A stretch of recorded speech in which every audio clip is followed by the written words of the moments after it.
കണിയായ മുത്ത് നൂറിൻ ഹഖീനാൽ ശിഫ നൽകിയിടണേ യാ അല്ലാഹ്.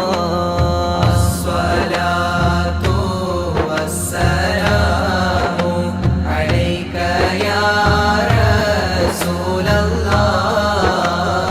അസ്സലാത്തു വസ്സലാമു അലൈക യാ